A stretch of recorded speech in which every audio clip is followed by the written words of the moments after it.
हाल ही में कर्नाटका गवर्नमेंट ने एक ऑर्डर पास किया और उस ऑर्डर के चलते ही कर्नाटका के कुछ स्कूल्स और कॉलेजेस ने अपने स्कूल प्रमाइसेस में उन लड़कियों को एंट्री देने से मना कर दिया जिन्होंने हिजाब पहना हुआ था।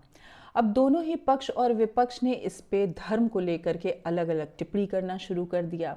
अगर आप जानना चाहते हैं कि हमारे देश का कानून और हमारा संविधान इसके बारे में क्या कहता है, तो मैं आपसे रिक्वेस्ट करूंगी कि आप इस वीडियो का पहला भाग देख करके आए।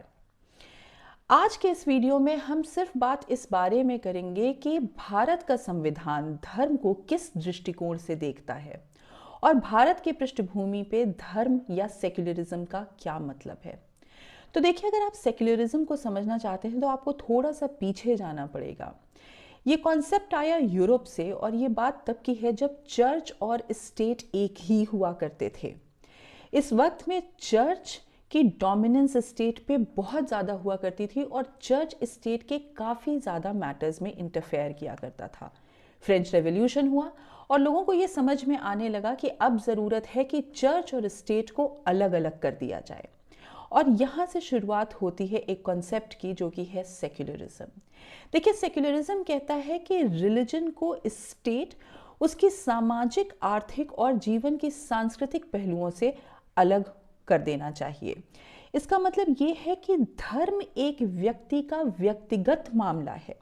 अब इंडिया एक सेक्युलर कंट्री है जिसमें स्टेट का कोई रिलीजन नहीं है और आपने ये देखा है कि सदियों से भारत में कई तरीके का धर्म और कई तरीके की जातियां एक साथ रहती आई हैं और इसलिए हम कह सकते हैं कि भारत में सेक्युलरिज्म एक उसका ऐसा अंग है जिसे हम काटकर अलग नहीं कर सकते। इस बात को सुप्रीम कोर्ट ने केशवानंद भारती के केस में भी कहा। सुप्रीम कोर्ट के सामने ये सवाल था कि कॉन्स्टिट्यूशन में, हमारे देश के संविधान में ऐसी क्या चीज़ें हैं जिन्हें हम अमेंड कर सकते हैं, जिन्हें हम बदल सकते हैं। सुप्रीम कोर्ट ने इस बात पे साफ कहा कि जो बेसिक स्ट्रक्चर है कॉन्स्टिट्यूशन का, जो मूल है कॉन्स्टिट्यूशन का या आपके संविधान का, आप उसमें कोई भी बदलाव नहीं ला सकते, उसको आप अमेंड नहीं कर सकते। और सेक्युलरिज्म देश का एक बेसिक स्ट्रक्चर है।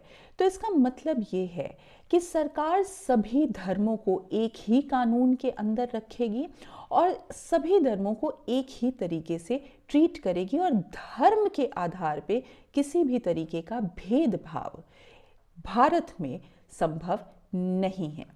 वहीं वेस्टर्न मॉडल जो है सेक्युलरिज्म का, वो थोड़ा अलग है। तो आइए हम समझते हैं कि वेस्टर्न मॉडल सेक्युलरिज्म का क्या है और इंडियन मॉडल सेक्युलरिज्म का क्या है। देखिए, वेस्टर्न मॉडल जो है सेक्युलरिज्म के, इसका शुरुआत हुई फ्रेंच रेवोल्यूशन के साथ और ये काफ़ी हार्ड सेक्युलरिज्म फॉलो करता है। ये कहता है कि चर्च और गवर्नमेंट, जो सरकार है, इनके डोमेन्स में एक दूसरे का कोई भी इंटरफेरेंस नहीं होना चाहिए। वहीं अगर आप इंडिया की बात करें, भारत की बात करें, तो ऐसा कोई वाटर टाइट कंपार्टमेंटलाइजेशन इंडिया नहीं करता। हमने देखा है कि जैसे कि वेस्टर्न मॉडल में स्टेट रिलीजन के लिए किसी भी तरीके का फिनेंशियल सपोर्ट नहीं देता, इंडिया में स्टेट ने काफ़ी पॉजिटिव एंगेजमेंट का एक मॉडल चुना है। इंडिया में हम देखते हैं कि रिलीजियस माइनॉरिटी के लिए स्टेट काफ़ी फिनेंशियल सपोर्ट देता है और हमने ये भी देखा है कि कई ऐसे मंदिर हैं जो डायरेक्टली स्टेट के अंडर आते हैं। हमने देखा है कि कई ऐसे रिलीजियस इंस्टीट्यूशंस हैं जिनको स्टेट बोर्ड बना के एडमिनिस्टर करता है, जैसे कि वक्फ बोर्ड हमारे सामने है। तो देखिए, जो वेस्ट की थिंकिंग है ये बहुत ही हार्ड सेक्युलरिज्म की तरफ जाती है। वेस्ट ये कहता है कि अगर रिलीजन स्टेट के डोमेन में इंटरफेयर करता है तो स्टेट के पास इस बात का अधिकार है कि वो वहाँ के सिटीजन्स की जो राइट है उसको लिमिट कर सकता है। पर ऐसा कुछ भी इंडिया में नहीं कहा गया। इसका मतलब ये है कि इंडिया एक तरीके का सॉफ्ट सेक्युलरिज्म फॉलो करता है। तो अब हम थोड़ा सा देखते हैं कि जब हमारा संविधान बन रहा था। तो आप समझिएगा, हमारे संविधान में जो हमारे फाउंडिंग फादर्स थे, जो कॉन्स्टिट्यूएंट असेंबली थी, उसने इस पूरे मॉडल को किस तरीके से देखा। हमें समझना होगा कि जब हमारा संविधान बन रहा था तो वो वक्त ऐसा था जब हम ऑलरेडी एक बंटवारे के बोझ को झेल रहे थे। हम तुरंत अभी आज़ाद हुए थे और हमारे पास कई सारी जातियां और धर्म उपलब्ध थीं। कॉन्स्टिट्यूएंट असेंबली ने सेक्युलरिज्म को उस तरीके से अपने देश में इनकलकेट करने की कोशिश किया कि वो इन पृष्ठभूमियों पे खरा उतर सके। सेक्युलरिज्म शुरू में ये शब्द सेक्युलर कॉन्स्टिट्यूशन में नहीं था, पर 42nd अमेंडमेंट एक्ट के बाद ये शब्द सेक्युलर हमारे संविधान के प्रियम्बल में जोड़ दिया गया। पर सवाल ये उठता है कि क्या इस शब्द सेक्युलर के पहले हमारा देश सेक्युलर नहीं था? ये कहना गलत होगा। हमारे देश में और हमारे संविधान में हमें कुछ फंडामेंटल राइट्स दिए गए हैं।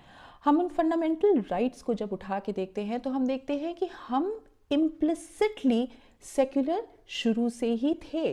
आर्टिकल 14 कहता है कि हर किसी को समानता का अधिकार होगा। लॉ हर किसी को, कानून व्यवस्था हर किसी को बिना डिस्क्रिमिनेशन के एक समान प्रोटेक्शन देगा।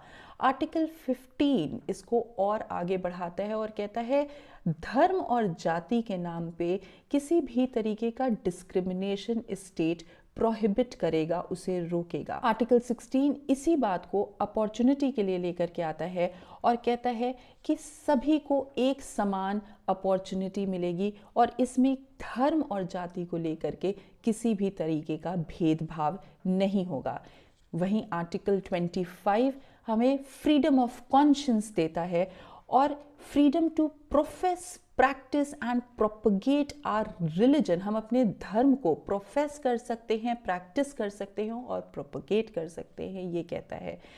ऐसे ही हमारा आर्टिकल 27 है, 28 है, 29 है और 30 है। आर्टिकल 29 और 30 कल्चरल और एजुकेशनल राइट जो कि माइनॉरिटीज़ के पास है, इन्हें बताता है। यही नहीं, हमारा देश का संविधान हमें कुछ फंडामेंटल ड्यूटीज़ भी देता है और आर्टिकल 51 में जहां फंडामेंटल ड्यूटीज़ मेंशन हैं, ये साफ कहा गया है कि हर नागरिक को एक हार्मनी मेंटेन करके चलना है और उसे एक स्पिरिट ऑफ कॉमन ब्रदरहुड रखना है। हमारा एक कॉम्पोजिट कल्चर है, एक रिच हेरिटेज है, हमें उसे प्रिजर्व करना है, हमें उसे वैल्यू करना है। तो अगर हम इन सारी चीज़ों को देखें तो हमको पता चलता है कि हमारे देश के संविधान में मूलतः सेक्युलरिज्म शुरू से ही था। इसी सेम बात को मैं आगे बढ़ाते हुए आपको कुछ जजमेंट्स के थ्रू बताना चाहती हूँ। देखिए, एक बहुत ही प्रोमिनेंट जजमेंट है इसमें, Bijoy Emmanuel versus state of Kerala का। 8 जुलाई 1985 को केरला के एक स्कूल में राष्ट्रगान गवाया जा रहा था, पर 15 साल के बिजॉय इमैनुअल और उनकी बहन ने उस राष्ट्रगान को गाने से मना कर दिया। वे खड़े तो थे पर राष्ट्रगान गा नहीं रहे थे क्योंकि ये लोग जिहोवा विटनेस सेक्ट से बिलोंग करते थे। ये लोग किसी की पूजा नहीं करते और राष्ट्रगान गाना इनके धर्म में, धर्म कहना गलत होगा, राष्ट्रगान गाना इनके लिए मूर्ति पूजन जैसा ही है। जिहोवा विटनेस एक सेक्ट है, धर्म नहीं, माफ करिएगा। जिहोवा विटनेस एक सेक्ट है जो कि धर्म से अलग होता है। धर्म से नाराज कुछ लोग एक अपना अलग संगठन बना लेते हैं। जिहोवा के लोग ये भी मानते हैं कि मुक्ति मिलती है विश्वास, अच्छे काम और आज्ञाकारिता से। मोटा मोटी ये है कि जिहोवा के लोगों के मुताबिक चर्च ने बाइबल को बदल दिया है धीरे धीरे और ज़रूरत है पुराने रूप में उसे पढ़ने की। ये लोग राजनीति में नहीं जाते पर सरकार को मानते हैं। 11 अगस्त 1986 में सुप्रीम कोर्ट के जस्टिस चिन्नप्पा रेड्डी ने कहा कि कोई कानून किसी को गाने के लिए बाध्य नहीं कर सकता। कोर्ट के मुताबिक फ्रीडम ऑफ स्पीच में चुप रहने का भी अधिकार है और खड़ा होकर बच्चों ने राष्ट्रगान का पूरा सम्मान किया। यही मैं आपको दूसरा भी जजमेंट देती हूँ, जो कि है एन आदित्यनान वर्सेस ट्रैवनकोर देवोस्वम बोर्ड का। यहाँ पे सुप्रीम कोर्ट के सामने एक सवाल उठा कि क्या गैर ब्राह्मण मंदिरों के पुजारी बन सकते हैं। सुप्रीम कोर्ट ने फैसला लिया कि ब्राह्मणों का एक अधिकार नहीं है एक मंदिर में पूजा करने का, और कहा गया कि एक गैर ब्राह्मण भी मंदिर का पुजारी हो सकता है। मैं आपको एक लास्ट लैंडमार्क जजमेंट देती हूँ, जो है state of Karnataka versus Pravin bhai Togadia 2004 का। इसमें सुप्रीम कोर्ट ने कहा कि सेक्युलरिज्म का मतलब है कि स्टेट का कोई रिलीजन नहीं होता है, और स्टेट को इस बात को अश्योर करना है कि हर कोई अपने धर्म को फ्रीली प्रोफेस, प्रोपगेट और प्रैक्टिस कर सके। तो इन सारी बातों को अगर हम एक साथ देखते हैं तो हमें पता चलता है कि हमारा जो सेक्युलरिज्म है, जो कि एक हिंसा, एक उत्पीड़न और अविश्वास से पैदा हुआ था, बंटवारे का भयानक सबूत और जाति व्यवस्था की क्रूरताओं के बावजूद हम इस उम्मीद में अपने धर्मनिरपेक्षता को लेकर के आए कि ये भारत का एक बहुल और समान समाज हो सकता है। भारत में धर्मनिरपेक्षता सभी बाधाओं के बावजूद बार बार चुनाव करने का ही नाम है। इसको कैसे सुनिश्चित करें हम? Value based education. हमें ऐसी शिक्षा देनी होगी जो सुनिश्चित करे कि हमारी युवा पीढ़ी न केवल अपनी धार्मिक परंपराओं की समझ रखे, बल्कि देश के अन्य धर्मों को भी समझे और उसकी भी सराहना करे। तो आज के इस वीडियो के लिए बस इतना ही। अगर आपको ये वीडियो पसंद आया है तो प्लीज़ इसे लाइक करें, इस चैनल को सब्सक्राइब करें, और अगर आपकी इसके बारे में कोई भी ओपिनियन है तो आप कमेंट बॉक्स में उसे मेंशन कर सकते हैं।